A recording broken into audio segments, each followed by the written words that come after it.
10-ാം ദിവസം രാവിലെ 9 മണി.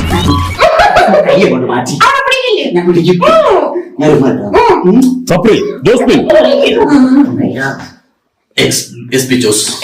എന്താണിത്? ഇതെന്താ ഓയോ റൂമാണെന്ന് കരുതിയോ? കാപ്രി, നിങ്ങൾക്കിപ്പോൾ എന്തു തോന്നുന്നു? നല്ല സുഖം തോന്നുന്നുണ്ട് ബിഗ് ജോസ്. അതല്ല, പിന്നെ നിങ്ങൾക്കിപ്പോൾ എന്തെങ്കിലും പറയാനുണ്ടോ? ഞാനൊന്ന് ബാത്റൂം വരെ പോയിട്ട് വരട്ടെ big Jose.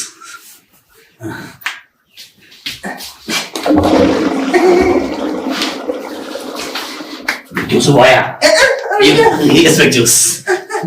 Capri, Yes, big Jose. നിങ്ങൾക്കിപ്പോൾ എന്തു തോന്നുന്നു? നല്ല കുറ്റബോധം തോന്നുന്നുണ്ട് ബിഗ് ജോസ്. അതല്ല ചോദിച്ചത്, നിങ്ങളിപ്പോൾ എന്താണ് കാണിച്ചത്? ബിഗ് ജോസ്, ബാത്റൂമിൽ ക്യാമറ ഉണ്ടോ ബിഗ് ജോസ്?